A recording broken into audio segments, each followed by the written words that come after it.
அப்போ அவுட்லெட்டில் இருக்கிறவங்க தப்பு பண்ணாலும் அம்பத்தூர் டிப்போவில் இருக்கவங்க தப்பு பண்ணாலும் இது எல்லாமே டாஸ்மாக் நிறுவனத்தை சேர்ந்தது. அப்போ 41 விஷயங்கள் தவறு நடந்திருக்குன்னா 1-2 கிடையாது, 41 விஷயங்கள், 41 கிரைம் எஃப்ஐஆர். அந்த எஃப்ஐஆர் ஆகப்பட்டது டிவிஎஸ்சி போட்ட எஃப்ஐஆர். அப்போ ஒரு கரப்ஷன் நடக்குதுன்னா அந்த கரப்ஷன் ஒரு தனிநபர் பண்ணதா இருந்தாலும் அந்த ஆர்கனைசேஷனில் அந்த மெத்தட் இருக்கிறதுனாலையோ அந்த ப்ராசஸ் இருக்கிறதுனாலையோ 41 பிரச்சனையும் கிளப் பண்ணி தான் என்ஃபோர்ஸ்மெண்ட் டைரக்டரேட் முடிவு எடுக்கிறாங்க. டாஸ்மாக்ல இருக்கக்கூடிய முறைகேடுகள்னால தான் இது நடக்குதுன்னு. அது அவங்களோட கணிப்பு. சட்டத்தில் எடுத்து பார்த்தீங்கன்னா prevention of money laundering act 2002 படி எங்கேயுமே ப்ரெடிகேட் அஃபென்ஸ் இருக்கணும்னு தான் சொல்றாங்களே தவிர அந்த ப்ரெடிகேட் அஃபென்ஸ் பேஸ் பண்ணி நீங்கள் இன்வெஸ்டிகேஷன் நடத்தலாம்னு சொல்றாங்க. இடைக்கால தடை தானே தவிர அது ஜட்மெண்ட் கிடையாது. இன்னும் ஃபைனல் ஆர்டர் வரல. தமிழ்நாடு கவர்மெண்ட் வந்து மெட்ராஸ் ஹைகோர்ட்டில் வந்த ஆர்டர் மேலே அப்பீல் போகிறாங்க. தமிழ்நாடு கவர்மெண்ட் தரப்பு சப்மிஷன் மட்டும் தான் கேட்டிருக்காங்க. இப்போதைக்கு வந்து இடைக்கால தடை தான்.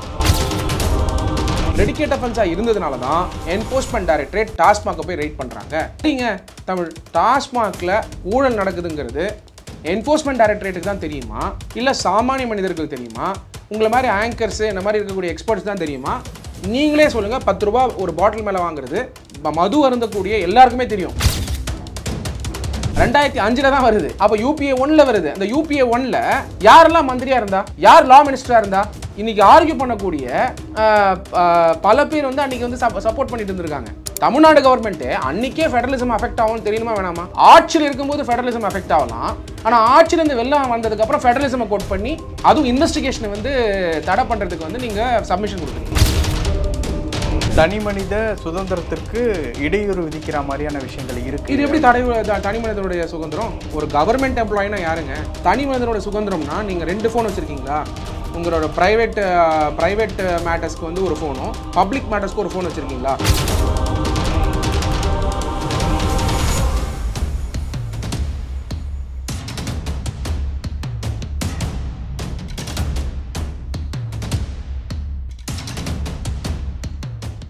ரியல் ஒன் நேயர்களுக்கு வணக்கம். இன்று நம்மளுடைய நேர்காணலுக்கு வழக்கறிஞர் திரு சத்யகுமார் அவர்கள் இணைஞ்சிருக்காங்க. சார் வணக்கம். வணக்கம் தமிழ்.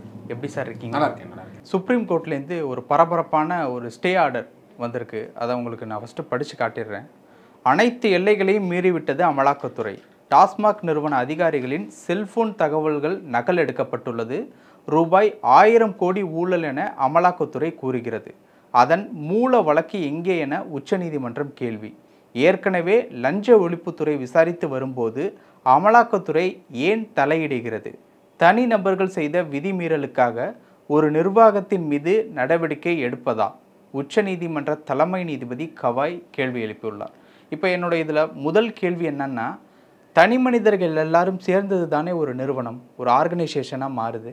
அப்போ ஒருத்தர் செய்யக்கூடிய அந்த தவறு, இப்போ நான் ஏதாவது தவறு செஞ்சேன்னா அது என் நிறுவனத்தை பாதிக்கக்கூடிய ஒரு விஷயமாக தானே மாறுது.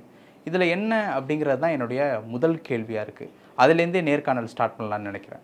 டெஃபினட்டாக தமிழ். இந்த என்ஃபோர்ஸ்மெண்ட் டைரக்டரேட் அமலாக்கத்துறையுடைய ஆக்ஷன்ஸை பற்றி இன்றைக்கி வந்திருக்கக்கூடிய அப்சர்வேஷன் சுப்ரீம் கோர்ட்லேருந்து கேள்விகள் தான், பதில்கள் கிடையாது. செகண்டு, சுப்ரீம் கோர்ட்டுடைய அப்சர்வேஷன் கிடையாது, அது ஒரு குவெஸ்சனாக கேட்டிருக்காங்க. அது குவெஸ்சன் தான். இந்த குவெஸ்சன் எதனால் ரைஸ் ஆகுது அப்படின்னு நம்ம அந்த ஹிஸ்ட்ரி எடுத்து பார்க்கணும். இந்த டாஸ்மாக் ஊழல் விஷயம் ஆகப்பட்டது நீங்கள் எஃப்ஐஆர் எடுத்து பார்த்தீங்கன்னா கிட்டத்தட்ட 41 எஃப்ஐஆர் 2014லேருந்து 2021 வரைக்கும். அப்போது இந்த 2014லேருந்து 2021 வந்திருக்கக்கூடிய எஃப்ஐஆர் ரிப்போர்ட்ஸ் எடுத்து பார்த்தீங்கன்னா அதில் இருக்கக்கூடிய பெரும்பாலான குற்றச்சாட்டு அந்த அவுட்லெட்டில் வந்து கேஷ் கலெக்ட் பண்ணது. ரெண்டாவது, பேரலாக அங்கே வந்து அவுட்லெட்ஸில் வந்து டிஸ்டிலரிஸும் டைரெக்டாக கொண்டு வந்து விற்று பணத்தை வந்து சம்பாரித்து கொடுத்தது. இந்த மாதிரி இடங்களில் டிவிஎஸ்சி ரைட் பண்ணுறாங்க. Directorate of vigilance and anti corruption வந்து ரைட் பண்ணுறாங்க.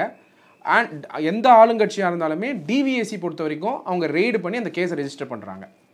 இந்த கேஸ் ஆகப்பட்டது இண்டிவிஜுவல் அப்படின்னு பார்க்குறத விட டாஸ்மாக் உடைய எக்ஸ்டெண்டட் ஆர்ம் தான் அவுட்லெட். எப்படி டாஸ்மாக் இயங்குது? ஃபர்ஸ்ட் ஆஃப் ஆல் டாஸ்மாக் உடைய ரோல் என்ன? டாஸ்மாக்ங்கிறது வந்து அவுட்லெட் வச்சுருக்கக்கூடிய, மார்க்கெட்டிங் வச்சுருக்கக்கூடிய ஒரு நிறுவனம்.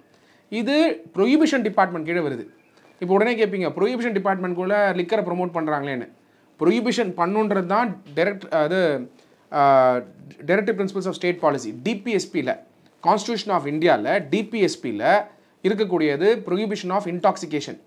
But over a period of time அன்ஃபார்ச்சுனேட்டாக அந்த ரெவென்யூ ஆகப்பட்டது ஸ்டேட்டுக்கு தேவை. இது வந்து வெறும் தமிழ்நாடு மட்டும் கிடையாது. இன்றைக்கி பிஜேபி ஆளக்கூடிய பல மாநிலங்களில் இன்னும் லிக்கர் விற்றுட்டு தான் இருக்காங்க. இப்போ லிக்கர் விற்கணுமா வேணாமா அந்த கேள்வியே போகாதீங்க. மது அருந்துறவங்க அருந்துறாங்க, அந்த அருந்துறதுக்கு கவர்மெண்ட் விற்கிறாங்க. இப்போ இந்த கவர்மெண்ட் விற்க முன்னாடி எப்படி நடந்துட்டு இருந்ததுன்னா, கட்சி ஆளுங்க பார் நடத்துவாங்க. அப்படி நடத்தும்போது ஒருத்தரும் வந்து டிசைனாக பார் நடத்தும்போது அந்த பார் யார் நடத்துகிறான்னு சொன்னால், அந்த பார் நடத்துறது இந்த கட்சியை சேர்ந்தவர், டிஎம்கே சேர்ந்தவர், ஏடிஎம்கே சேர்ந்தவர்னு இருந்ததை தமிழ்நாடு எப்படி மாற்றி அமைக்கிறாங்கன்னா, விற்கக்கூடியது கவர்மெண்ட்டு, ஆனால் பேக் எண்டில் இருக்கக்கூடிய டிஸ்டிலரிஸ் சப்ளை பண்ணுறாங்களே அவங்க வந்து பார்த்திங்கன்னா அந்த கட்சியில் சேர்ந்தவங்கள தான் இருப்பாங்க. இப்போ டிஎம்கே கவர்மெண்ட் 2021 வந்ததுக்கப்புறம் ப்ரொக்யூர்மெண்ட்டு டாஸ்மாகில் பண்ணுறது வந்து பெருமளவு வந்து அந்த யார் கட்சிக்காரங்க நடத்துகிறாங்களோ அவங்க டிஸ்டிலரிஸ் தான் எடுத்துக்கிறாங்க. ஃபார் எக்ஸாம்பிள் வந்து கால்ஸு, எஸ்என்ஜே டிஸ்டிலரிஸ், இந்த மாதிரி இருக்கக்கூடிய பல டிஸ்டிலரிஸ் வந்து ப்ரொக்யூர் பண்ணுறாங்க. ப்ரொக்யூர் பண்ணுறதும் தவறுன்னு சொல்லலை. டாஸ்மாகோட ப்ரொக்யூர்மெண்ட் பாலிசி படி எஸ்என்ஜே டிஸ்டிலரிந்தோ கால்ஸ்லேருந்து வாங்குறதோ இல்லை டிஎம்கே ஆட்கள் நடத்தக்கூடிய டிஸ்டிலரிந்து வாங்குறதோ தவறுன்னு எங்கேயுமே கிடையாது, அது வந்து ராங்குன்னு கிடையாது. ஆனால் ப்ரொக்யூர்மெண்ட் பாலிசியை மீறி வாங்குறாங்க. இது ரெண்டாவது பிரச்சனை. மூணாவது பிரச்சனை, பேரலாக வந்து ஒரு இன்வென்ட்ரியுமே கொண்டு வந்து அது கணக்கிலே வராமல் விற்கிறது. இப்போ ஃபார் எக்ஸாம்பிள் சென்னை பொறுத்த வரைக்கும் அம்பத்தூர் டிப்போட்லேருந்து இது வந்து ஸ்ப்ரெட் ஆகும் ஒரு அவுட்லெட்டுக்கும். அப்போ அவுட்லெட்டில் இருக்கிற தப்பு பண்ணாலும், அம்பத்தூர் டிப்போட்டில் இருக்கவங்க தப்பு பண்ணாலும், இது எல்லாமே டாஸ்மாக் நிறுவனத்தை சேர்ந்தது. அப்போ 41 விஷயங்கள் தவறு நடந்திருக்குன்னா 1-2 கிடையாது, 41 விஷயங்கள், 41 கிரைம் எஃப்ஐஆர். அந்த எஃப்ஐஆர் ஆகப்பட்டது டிபிஎஸ்சி போட்ட எஃப்ஐஆர். அப்போ ஒரு கரப்ஷன் நடக்குதுன்னா அந்த கரப்ஷன் ஒரு தனிநபர் பண்ணதாக இருந்தாலும் அந்த ஆர்கனைசேஷனில் அந்த மெத்தட் இருக்கிறதுனாலையோ அந்த ப்ராசஸ் இருக்கிறதுனாலையோ நடக்கக்கூடிய ஒரு கரப்ஷன். ஓகே, இது ஒரு பக்கம் இருக்கட்டும். என்ஃபோர்ஸ்மெண்ட் டைரக்டரேட் வந்து அவங்களுக்கு எப்படி பவர்ஸ் வருது? ஒரு ப்ரெடிகேட் அஃபென்ஸ் இல்லாமல் அவங்களால வந்து ரெய்டு பண்ண முடியாது. அப்போ இதில் ப்ரெடிகேட் அஃபென்ஸ் என்ன? Clubbing of 41 FIRs. இந்த 41 பிரச்சனையும் கிளப் பண்ணி தான் என்ஃபோர்ஸ்மெண்ட் டைரக்டரேட் முடிவு எடுக்கிறாங்க டாஸ்மாகில் இருக்கக்கூடிய முறைகேடுகள்னால தான் இது நடக்குதுன்னு. அது அவங்களோட கணிப்பு. சட்டத்தில் எடுத்து பார்த்தீங்கன்னா prevention of money laundering act 2002 படி எங்கேயுமே ப்ரெடிகேட் அஃபென்ஸ் இருக்கணும்னு தான் சொல்கிறாங்களே தவிர அந்த ப்ரெடிகேட் அஃபென்ஸை பேஸ் பண்ணி நீங்கள் இன்வெஸ்டிகேஷன் நடத்தலாம்னு சொல்கிறாங்க. அப்போ அதை இன்வெஸ்டிகேஷன் பண்ணும்போது அவங்களுக்கு கிடைச்சிருக்கக்கூடிய இன்வெஸ்டிகேஷன் ரெக்கார்ட்ஸை பேஸ் பண்ணி டாஸ்மாக் நிறுவனம் தப்பு நடந்திருந்தால் அதை ரைட் பண்ணக்கூடிய பவர்ஸ் உண்டு அவங்களுக்கு. இப்போ இந்த இடத்துல எனக்கு ஒரு கேள்வி. ஏற்கனவே லஞ்ச ஒழிப்புத்துறை விசாரிச்சுக்கிட்டு இருக்கக்கூடிய ஒரு கேஸை ஏன் இடி தலையிடுறாங்க அப்படிங்கிற கேள்வியும் இன்னைக்கு கேட்டிருக்காங்க. இந்த இடி, அதான் இடியோட பவர்ஸ் வந்து prevention of money laundering act 2002. By the way, supreme court இன்னைக்கு கொடுத்துருக்கக்கூடிய அப்சர்வேஷன், சுப்ரீம் கோர்ட் அப்சர்வேஷன் ஆகப்பட்டது எல்லாரும் முழுமையாக ஏற்றுக்கணும். காரணம் என்னென்னா, அது வந்து இன்டரிம் ஸ்டே, ஒரு இடைக்கால தடை தானே தவிர அது ஜட்ஜ்மெண்ட் கிடையாது. இன்னும் ஃபைனல் ஆர்டர் வரல. எது மேலே இடைக்கால தடை கொடுத்துருக்காங்க? தமிழ்நாடு கவர்மெண்ட் வந்து மெட்ராஸ் ஹைகோர்ட்டில் வந்த ஆர்டர் மேலே அப்பீல் போகிறாங்க. மெட்ராஸ் ஹைகோர்ட்டில் வந்த அப்பீல் போனதுனால அதை விசாரித்து தமிழ்நாடு கவர்மெண்ட் தரப்பு சப்மிஷன் மட்டும்தான் கேட்டிருக்காங்க. அது 2 பண்ணியிருக்கலாம். ஒன்று இன்டரிம் ரிலீஃப் கொடுக்காம நீங்கள் வந்து நோட்டீஸ் இஷ்யூ பண்ணுறது, நோட்டீஸ் இஷ்யூ பண்ணிவிட்டு இன்டரிம் ரிலீஃப் கொடுக்கறது. இப்போதைக்கு வந்து இடைக்கால தடை தான். இந்த மாதிரி பல வந்து விஷயங்கள் கோர்ட்டில் நடந்து சப்சிக்வெண்ட்டாக இந்த ஆர்டர் ஃபேவரபுளாக இருக்கலாம், அன்ஃபேவரபுளாக இருக்கலாம், அது டிஃப்ரெண்ட். இன்றைக்கி வந்திருக்கிறது இடைக்கால தடை, ஸ்டே தானே தவிர இது வந்து ஃபைனல் ஆர்டர் கிடையாது. அப்போது இது சுப்ரீம் கோர்ட்டில் அப்சர்வ் பண்ணும்போது கேள்விகள் எழுப்பியிருக்காங்க. அந்த கேள்விகள் என்ன? You may register against the individual but against the corporation criminal மேட்டரா அப்படி கேள்வி எழுப்பியிருக்காங்க. கேள்வி எழுப்பினா என்ன அர்த்தம்? அப்போது என்ஃபோர்ஸ்மெண்ட் டைரக்டரேட் வந்து அவங்க கவுண்டரில் பதில் சொல்லணும்னு அர்த்தம். அந்த கேள்வி எழுப்பினதுனால கவுண்டரில் என்ஃபோர்ஸ்மெண்ட் டைரக்டரேட்டை கிளியராக வந்து குறிப்பிட போகிறாங்க. குறிப்பிட்டாங்கன்னா அதை பேஸ் பண்ணி இந்த விசாரணையை முடிக்கிறது வந்து சுப்ரீம் கோர்ட் கிட்ட இருக்குது. அது விசாரணையில் என்ன முடிவு வரும்ன்றது சுப்ரீம் கோர்ட்டோட பவர், அது நம்ம சொல்ல முடியாது. பட்டு என்ன நடந்தது பின்னாடி அப்படின்னா, எஃப்ஐஆரை பேஸ் பண்ணி ப்ரெடிகேட் அஃபென்ஸாக இருந்ததுனால தான் என்ஃபோர்ஸ்மெண்ட் டைரக்டரேட் டாஸ்மாகை போய் ரைட் பண்ணுறாங்க. சரிங்க, தமிழ் டாஸ்மாகில் ஊழல் நடக்குதுங்கிறது என்ஃபோர்ஸ்மெண்ட் டைரக்டரேட்டுக்கு தான் தெரியுமா, இல்லை சாமானிய மனிதர்கள் தெரியுமா, உங்களை மாதிரி ஆங்கர்ஸு இந்த மாதிரி இருக்கக்கூடிய எக்ஸ்பர்ட்ஸ் தான் தெரியுமா? நீங்களே சொல்லுங்கள். 10 ரூபா ஒரு பாட்டில் மேலே வாங்குறது மது அருந்தக்கூடிய எல்லாருக்குமே தெரியும்.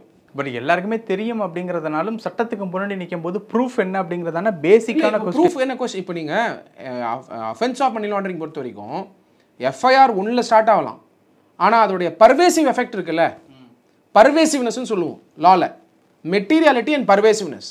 அது எப்படி ஸ்ப்ரெட் ஆயிருக்கு, எந்த அளவுக்கு குவாண்டம் இருக்குன்றத கண்டறியறது தான் உங்களுடைய என்ஃபோர்ஸ்மெண்ட் டைரக்டரேட்டோட இன்வெஸ்டிகேஷனுங்கிறது எப்படி, அந்த பணம் எப்படி வந்து டாஸ்மாகில் அந்த கடைகளில் ஜென்ரேட் பண்ணுற பணம் எப்படிலாம் போயிருக்கு, அந்த மணி ட்ரெயிலை கண்டுபிடிக்கிறதுக்கு தான் இந்த ஒர்க் பண்ணுறாங்க. அப்படி பார்க்கும்போது ரதீஷ், ஆகாஷ் பாஸ்கரன் இவங்கெல்லாம் வந்து அந்த மணி ட்ரெயிலில் வராங்க. இப்போ குவெஸ்டின் என்ன, சுப்ரீம் கோர்ட் வந்து ஃபைனல் ஆர்டர் இஷ்யூ பண்ணல. சுப்ரீம் கோர்ட் இப்போதைக்கு ஃபர்ஸ்ட் லெவல் ஆஃப் சப்மிஷனை ஹியர் பண்ணிவிட்டு ஸ்டே கிராண்ட் பண்ணியிருக்காங்க. ஸ்டே கிராண்ட் பண்ணதுனாலேயே இது ஃபைனல் ஆர்டர் கிடையாது. ஸ்டேங்கிற ஒரு ப்ரொசீஜர், அந்த ஸ்டே வேறு ஃபைனல் ஆர்டர் வேறு. ஸ்டே எதுக்காக கொடுத்துருக்காங்க, நோட்டீஸ் இடிக்கு சர்வ் பண்ணியிருக்காங்க டிஸ்மிஸ் பண்ணாமல். இப்போ இடி வந்து இதுக்கு ரிப்ளை கொடுக்கணும். இடி வந்து அதுக்கு ரிப்ளை கொடுக்குறாங்கன்னா டெஃபினட்டாக ஒரு ப்ரெடிகேட் அஃபென்ஸை பேஸ் பண்ணி தான் அவங்க போயிருப்பாங்க. அவங்களும் லாஃபுல்லாக தான் போயிருப்பாங்க. அந்த லாவை கோட் பண்ணி அவங்க ஆர்கியூ பண்ணணும். யார், இடி. இதில் கொஸ்டின் என்னென்னா, முக்கியமான observation, ED is crossing all limits, you are totally violating the federal structure of the country. ஃபெடரலிசமில் பார்த்தீங்கன்னா ஸ்டேட் அட்டானமி இருக்குது. இப்போ இங்கே எஃப்ஐஆர் போட்ட உடனேயே உங்களுடைய prevention of money laundering act 2002 தமிழ் யார் கொண்டு வந்தா இந்த ஆக்டை? பிஜேபி அரசாங்கம் கொண்டு வந்தாங்களா, இல்லை டிஎம்கே காங்கிரஸ் கொண்டு வந்தாங்களா? பிஎம்எல்ஏ சட்டமாகப்பட்டது 2002 வந்து டிராஃப்ட் பண்ணியிருந்தாலும் இதை ஃபைனலைஸ் பண்ணது வந்து காங்கிரஸ் ப்ளஸ் டிஎம்கே. கூடவே கூட்டாட்சி தத்துவத்தை மீறுற மாதிரியான விஷயங்கள் அமலாக்கத்துறை வந்து செயல்படுது அப்படிங்கிற விஷயத்தையும் இல்லை, இந்த பவர் யார் கொடுத்தா? இப்போ நான் என்ன கேட்குறேன், அமலாக்கத்துறை செயல்படுது, இந்த சட்டத்தை யார் ஏற்றுனா? இந்த சட்டத்தை கபில் சிபல் வந்து இங்கே ஆர்கியூ பண்ணிட்டு இருக்காரு, இந்த சட்டத்துக்கு அகேன்ஸ்டா. இந்த சட்டத்தை யார் இயக்குனா? Court only hears the matter. Judiciary can never be held accountable for the law. அவங்க இன்டர்பிரட் பண்ணி இன்ஃபேக்ட் ஹெல்ப் பண்ணுறாங்க டிக்ளரேஷன் ஆஃப் த லாக்கு. பட் டெல்மி, இந்த ஃபெடரலிசம் அஃபெக்ட் ஆகிற மாதிரி இன்னைக்கு தான் சட்டத்தில் இருக்கா, இல்லை கொண்டு வந்ததுனாலேருந்தே இருக்கா? அப்போது ஃபெடரலிசமோட சாம்பியன் டிஎம்கேன்னு கிளைம் பண்ணுறாங்க இந்த நாட்டில். அப்போது என்னைக்கு இந்த ஆக்ட் 2005 கொண்டு வந்தாங்களோ, ஜூலை 2, 2005, ஜூலை 1, 2005, பிஎம்எல்ஏ 2002 டிராஃப்ட் பண்ணாங்க. பிஜேபி அரசாங்கத்தில் வரல, இது என்டிஏ அரசாங்கத்தில் வரல, 2005 தான் வருது. அப்போ யூபிஏ 1 வருது. அந்த யூபிஏ 1 யாரெல்லாம் மந்திரியாக இருந்தா, யார் லா மினிஸ்டராக இருந்தா, இன்னைக்கு ஆர்கியூ பண்ணக்கூடிய பல பேர் வந்து அன்றைக்கி வந்து சப்போர்ட் பண்ணிட்டு இருந்திருக்காங்க. தமிழ்நாடு கவர்மெண்ட்டு அன்றைக்கே ஃபெடரலிசம் அஃபெக்ட் ஆகும்னு தெரியணுமா வேணாமா? ஆட்சியில் இருக்கும்போது ஃபெடரலிசம் அஃபெக்ட் ஆகலாம், ஆனால் ஆட்சியிலேருந்து வெளில வந்ததுக்கப்புறம் ஃபெடரலிசமை கோட் பண்ணி அதுவும் இன்வெஸ்டிகேஷனை வந்து தடை பண்ணுறதுக்கு வந்து நீங்கள் சப்மிஷன் கொடுக்குறீங்க. அது உங்களோட ரைட்டு, நான் இல்லைன்னு சொல்ல வரல. Basic structure doctrine of basic structure Kesavananda Bharati versus state of Kerala படி நீங்கள் சப்மிஷன் கொடுக்கலாம், அது தவறே கிடையாது. நான் கேட்குற கேள்வி, ஒரு சட்டம் தெரிஞ்சதுனால நான் கேட்குற கேள்வி, இந்த சட்டத்தை கொண்டு வரும்போதே தெரியாது அவங்களுக்கு இது வந்து ஃபெடரலிசம் அஃபெக்ட் ஆகும். ப்ரெடிகேட் அஃபென்ஸ் இருந்தால் என்ஃபோர்ஸ்மெண்ட் டைரக்டரேட் வர முடியும். பவரில் இருந்தால் உங்களுக்கு இது அஃபெக்ட் ஆகாது, பவரில் இல்லைனா உங்களுக்கு இது அஃபெக்ட் ஆகும், நீங்கள் நீதிமன்றத்துக்கு போகிறீங்க. அது உங்களோட ரைட்டு, வேணான்னு சொல்லலை. பட் கொஸ்டின்ஸ் நீங்கள் கேட்டிருக்காங்க. அப்போ இதுக்கு பதில் சொல்ல வேண்டிய இடத்துல நீங்களும் நானும் இருக்க முடியாது. இந்த பதில் சொல்ல வேண்டிய இடத்துல என்ஃபோர்ஸ்மெண்ட் டைரக்டரேட் இருக்காங்க. என்ஃபோர்ஸ்மெண்ட் டைரக்டரேட் இதுக்கான சப்மிஷனை வரக்கூடிய நாட்களில் கொடுத்து, இல்லை ஃபெடரலிசம் இது அஃபெக்ட் ஆகலை, இன்வெஸ்டிகேஷன் ஆஃப் த கிரைம் பொறுத்த வரைக்கும் ஃபெடரலிசம் கான்செப்டே அப்ளை ஆகாது. ரெண்டாவது, ஃபெடரலிசம்ங்கிறது சிட்டிசன் ஓரியன்ட் அப்படிங்கிற பல இன்டர்பிரிட்டேஷன் உண்டு. அந்த மாதிரி இன்டர்பிரிட்டேஷனில் சப்மிஷன் கொடுப்பாங்களா என்ஃபோர்ஸ்மெண்ட் டைரக்டரேட் அப்படிங்கிறத நம்ம வெயிட் பண்ணி தான் வாட்ச் பண்ணணும். ஸோ அப்போது இஷ்யூ என்ன, இந்த டாஸ்மாகில் என்ன இஷ்யூ? எஃப்ஐஆர் இண்டிவிஜுவல்ஸ் மேலே போட்டால் கார்பரேஷன் மேலே என்ஃபோர்ஸ்மெண்ட் டைரக்டரேட் ஆக்ஷன் எடுக்க முடியுமா, அதாவது டாஸ்மாக் மேலே? அதுக்கு ஃபஸ்ட்டு பதில் வந்து என்ஃபோர்ஸ்மெண்ட் டைரக்டரேட் கொடுக்கணும். ரெண்டாவது பதில், ஃபெடரலிசம் இது அஃபெக்ட் ஆகுது, அதனால் வந்து ஸ்டேட் அட்டானமி அஃபெக்ட் ஆகுது அப்படிங்கிறதுக்கான சப்மிஷன் வந்து கொடுக்கும் பொழுது யார், தமிழ்நாடு கவர்மெண்ட்டு, டாஸ்மாக் நிறுவனம், அதுக்கு வந்து கவுண்டர் யார் தரணும்? என்ஃபோர்ஸ்மெண்ட் டைரக்டரேட் தரணும். இல்லை இது வந்து அஃபெக்ட் ஆகலை அப்படிங்கிறத வந்து கொடுக்கணும். மூணாவது, இண்டிவிஜுவல்ஸ் மேலே போட்டிருக்காங்கன்னு சொன்னாலும் அந்த இண்டிவிஜுவல்ஸ் வந்து கலெக்டிவாக பார்த்தீங்கன்னா டாஸ்மாக் கீழே தான் இருக்காங்க. அந்த இண்டிவிஜுவல்ஸ் வந்து கான்ஸ்பிரசிக்காக பயன்படுத்துகிறாங்களா, ரேண்டமாக ஒரு 4-5 பேர் மேலே கேஸ் போட்டுட்டு நாளைக்கு இந்த பிரச்சனை தப்பிக்கணுன்றதுக்காக செஞ்சுருக்காங்களான்ற பல கேள்வி உண்டு. ஸ்டேட் தமிழ்நாடு கவர்மெண்ட் போட்டிருக்கக்கூடிய கேஸு இதெல்லாம் பார்க்கும் பொழுது சுப்ரீம் கோர்ட்டில் என்ஃபோர்ஸ்மெண்ட் டைரக்டரேட் எந்த மாதிரியான வாதங்களை வரக்கூடிய நாட்களில் வைக்க போகிறாங்க அப்படிங்கிறது தான் கேள்வி. இன்னைய தேதியில் உங்களுக்கு ஆப்பர்ச்சுனிட்டி கிடையாது. நோட்டீஸ் கொடுத்தா தான் என்ஃபோர்ஸ்மெண்ட் டைரக்டரேட்டுக்கு ஆப்பர்ச்சுனிட்டி. ஸோ என்ஃபோர்ஸ்மெண்ட் டைரக்டரேட்டோட ஆர்குமெண்ட்டே இல்லையே. இன்றைக்கி கபில் சிபல் ஆர்கியூ பண்ணியிருக்காரு, அதுக்கப்புறம் முகுல் ரோத்தகி ஆர்கியூ பண்ணியிருக்காரு தமிழ்நாடு கவர்மெண்ட்டுக்கு சார்ந்து. அப்படி பார்க்கும் பொழுது கிளியராக அவர் சொல்லியிருக்காரு. இது வந்து ப்ரைவசி இஷ்யூ அஃபெக்ட் ஆகிருக்கு முகுல்ரத்துக்கு சொல்கிறாரு. கபில் சிபல் என்ன சொல்கிறாரு, இங்கே வந்து பார்த்தீங்கன்னா சாட்ஸ் எல்லாம் எடுத்திருக்காங்க, ரெக்கார்ட் பண்ணியிருக்காங்க, அது மட்டும் இல்லாமல் ஃபோன்ஸ் ஆர் டேக்கனு அப்படிங்கிறத சப்மிஷனை கொடுக்குறாரு. தனி மனித சுதந்திரத்திற்கு இடையூறு விதிக்கிற மாதிரியான விஷயங்கள் இருக்குது. இது எப்படி தனி மனிதனுடைய சுதந்திரம்? ஒரு கவர்மெண்ட் எம்ப்ளாயினா யாருங்க நீங்கள்? சரிங்க, தனி மனிதனோட சுதந்திரம்னா நீங்கள் 2 ஃபோன் வச்சுருக்கீங்களா? உங்களோட ப்ரைவேட் மேட்டர்ஸ்க்கு வந்து ஒரு ஃபோனும் பப்ளிக் மேட்டர்ஸ்க்கு ஒரு ஃபோன் வச்சுருக்கீங்களா? இல்லை, அவங்க எழுப்பின கொஸ்டின் என்னன்னு பார்த்தோம் அப்படின்னா, தனிநபர்கள் வழக்கு என்பது வேறு, ஆனால் நிறுவனத்திற்கு எதிராக எவ்வாறு கிரிமினல் வழக்கை பதிவு செய்ய முடியும் அப்படிங்கிற மாதிரி தான் நான் கேள்வி. இல்லை, இப்போதைக்கு கேள்வி கேட்டிருக்காரு. நான் தான் திருப்பி சொல்கிறேன், அந்த பதில் கொடுத்துட்டா art of advocacy is persuasion with evidence and with facts. அதுக்கான பதில் கொடுத்துட்டா ஜஸ்டிஃபை ஆகிடுச்சுன்னா அவங்க வந்து கோ ஃபார் த இன்வெஸ்டிகேஷன் தான் சொல்ல போகிறாங்க.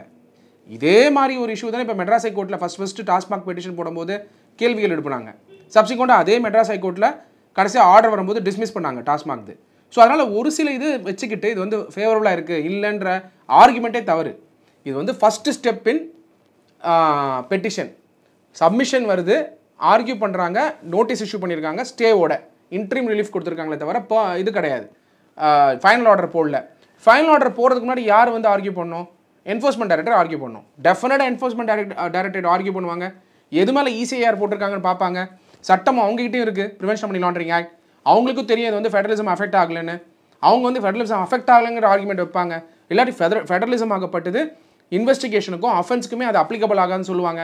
இந்த மாதிரி கொஸ்டின்ஸோட தான் இது ட்ராவல் ஆக போகுது. ஸோ அதனால் வந்து ஜஸ்ட் பிகாஸ் சில எம்ப்ளாயீஸ் டாஸ்மாகில் கூப்பிட்டு இன்வெஸ்டிகேட் பண்ணுறதுனாலையோ எம்டியை கூப்பிட்டு இன்வெஸ்டிகேட் பண்ணுறதுனாலையோ இது வந்து ஃபெடரலிசம்க்கு அகெயின்ஸ்ட்டு அப்படின்னு சொல்லிட்டா அப்புறம் எந்த இன்வெஸ்டிகேஷனுமே பண்ண முடியாது.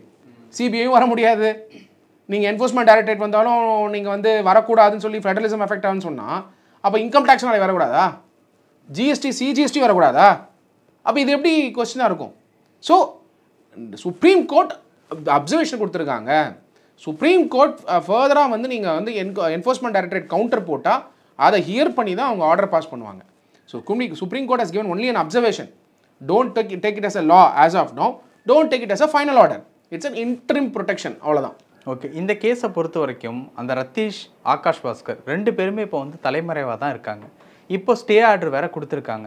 இந்த ஸ்டே ஆர்டர் அப்படிங்கிறது தேடப்பட்டிருக்கக்கூடிய அவங்களுக்கு ஒரு டைமாக அமையுது அப்படிங்கிறத கோர்ட்டே கொடுத்தா மாதிரி ஆயிடுச்சுல்ல, அந்த விஷயத்தை எப்படி பார்க்குறது? நீங்கள் பார்க்கக்கூடிய கண்ணோட்டம் வந்து அவங்க நினச்சிட்டு போகலாம் ரத்தீஷும் ஆகாஷ் பாஸ்கரும், அது அவங்களோட பிரச்சனை.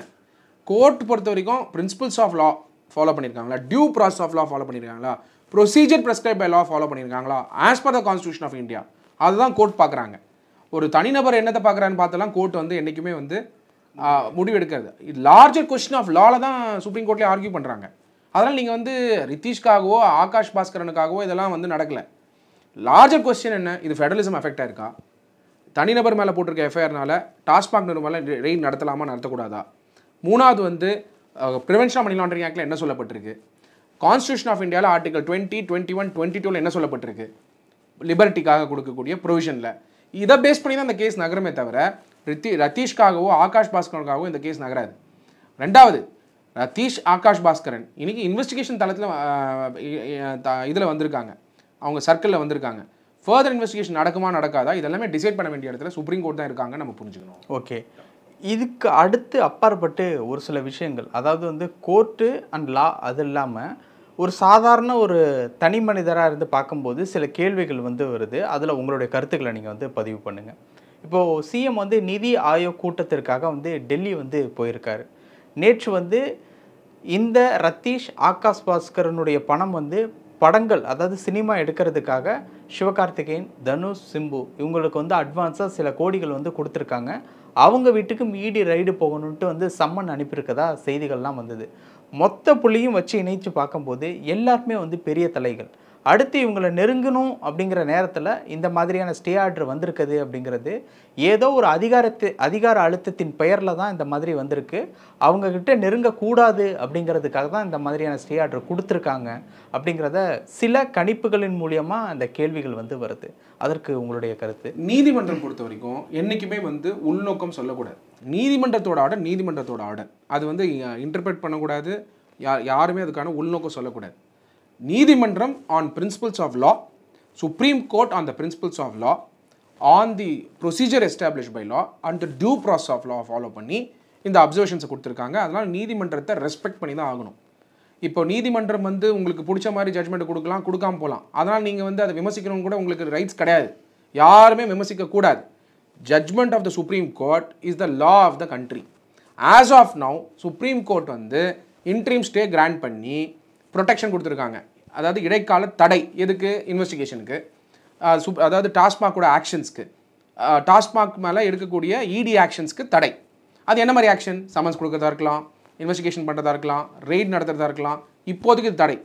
நாளைக்கு வந்து என்ஃபோர்ஸ்மெண்ட் டைரக்டரேட் வந்துட்டு அவங்களோட கவுண்டரை சப்மிட் பண்ணி அவங்க ப்ரொசிஷன்ஸ் ஆஃப் லாவை கிளியர் பண்ணுறாங்க. இல்லைங்க ஃபெடரலிசம் இது அஃபெக்ட் ஆகல, இல்லை ஃபெடரலிசமே இது வந்து அப்ளிகபிள் கிடையாது, ஏன்னா இது வந்து இன்வெஸ்டிகேஷன் ஃபார் தி அஃபென்ஸு.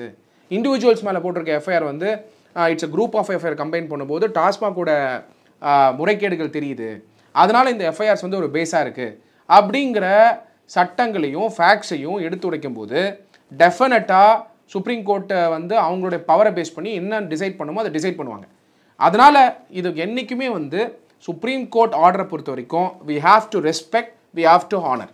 இப்போது இந்த கேஸினுடைய அடுத்த கட்டம் தான் என்ன அப்படிங்கிறது தான் அடுத்த கேள்வி. இப்போதைக்கு ஸ்டே ஆர்டர் அப்படிங்கிற மாதிரி இருக்குது. இப்போ பதில் அளிச்சுட்டா கேஸ் வந்து அடுத்த கட்டத்தை நோக்கி நகர்ந்துருமா? இல்லை, பதில் அடிக்கிறதுக்கு டைம் கொடுத்துருப்பாங்க. அதை பற்றி பெருசாக நீங்கள் பேசல. பட் பதில் அடிக்கிறதுக்கு நோட்டீஸ் இஷ்யூ பண்ணாலே டைம் லைன் கொடுத்துருப்பாங்க. அந்த நோட்டீஸில் வந்து என்ஃபோர்ஸ்மெண்ட் டைரக்டரேட் வந்து ரிப்ளை கொடுப்பாங்க, அவங்களுடைய வாதங்களை வைப்பாங்க. சாலிசிட்டர் ஜெனரல் வருவார், ஏஎஸ்ஜி வருவார். ஒரு சமயம் என்ஃபோர்ஸ்மெண்ட் டைரக்டரேட் இல்லாட்டி டிபார்ட்மெண்ட் வந்து ஒரு சீனியர் கவுன்சிலை எங்கேஜ் பண்ணோன்னா அவங்களும் பண்ணலாம். இந்த மாதிரி பல பவர்ஸோட என்ஃபோர்ஸ்மெண்ட் டைரக்டரேட் அவங்க கேஸை டிஃபெண்ட் பண்ணலாம். At the end of the day they are implementing the law as an executive. Enforcement directorate question பண்ணுறதுக்கு ஜுடிஷியலில் பவர்ஸ் உண்டு, பெட்டிஷன் ஃபைல் பண்ணுறதுக்கும் ரெஸ்பெக்டிவ் கவர்மெண்ட்டுக்கு உண்டு. இதை டிசைட் பண்ணுற பவர் அல்டிமேட்டாக சுப்ரீம் கோர்ட்டுக்கு தான் உண்டு. அதனால் என்ன மாதிரியான டெசிஷன்ஸ் வரக்கூடிய நாட்களில் வரும் பேஸ்ட் ஆன் என்ஃபோர்ஸ்மெண்ட் டைரக்டரேட்டுடைய counter that they're going to file இந்த சுப்ரீம் கோர்ட், அதை வெயிட் பண்ணி தான் வாட்ச் பண்ணணும் என்ன நடக்க போகுது அப்படிங்கிறத. வந்து நீதிமன்றம் பொறுத்த வரைக்கும் we are no one, it's a court that will be decided and கோர்ட்டோட ஆர்டர்ஸை நம்ம ரெஸ்பெக்ட் பண்ணி தான் ஆகணும். ஓகே, அடுத்து என்ன முடிவு பண்ண போகுது அப்படிங்கிறது வந்து இடி சொல்லக்கூடிய பதிலை பொறுத்து தான் இருக்குது. டெஃபினட்டாக இல்லை, positions of law, procedure prescribe by law, due process of law, இதை ஃபாலோ பண்ணியிருக்காங்களா இல்லையாங்கிறது தான் இடியோடைய பாயிண்ட்ஸாக இருக்கும். இடி டெஃபினட்டாக வந்து டிஃபெண்ட் பண்ணுவாங்க. பிகாஸ் அது இல்லாமல் இடியும் ஆக்ஷன்ஸ் எடுத்துருக்க மாட்டாங்க. அவங்களோட பாயிண்ட்ஸ் அவங்க வைப்பாங்க, இவங்களோட பாயிண்ட்ஸ் இவங்க வைப்பாங்க. அல்டிமேட்டாக டிசைட் பண்ண வேண்டியது வந்து சுப்ரீம் கோர்ட் தான். வி ஹாவ் டு சி என்ன மாதிரியான டெசிஷன்ஸு, என்ன மாதிரியான ஆர்டர்ஸ் வரக்கூடிய நாட்களில் வருது அப்படின்ட்டு. ஓகே சார், பல விஷயங்கள் பகிர்ந்துக்கிட்டீங்க. நேரத்துக்கு ரொம்ப நன்றி. நன்றி தமிழ், நன்றி.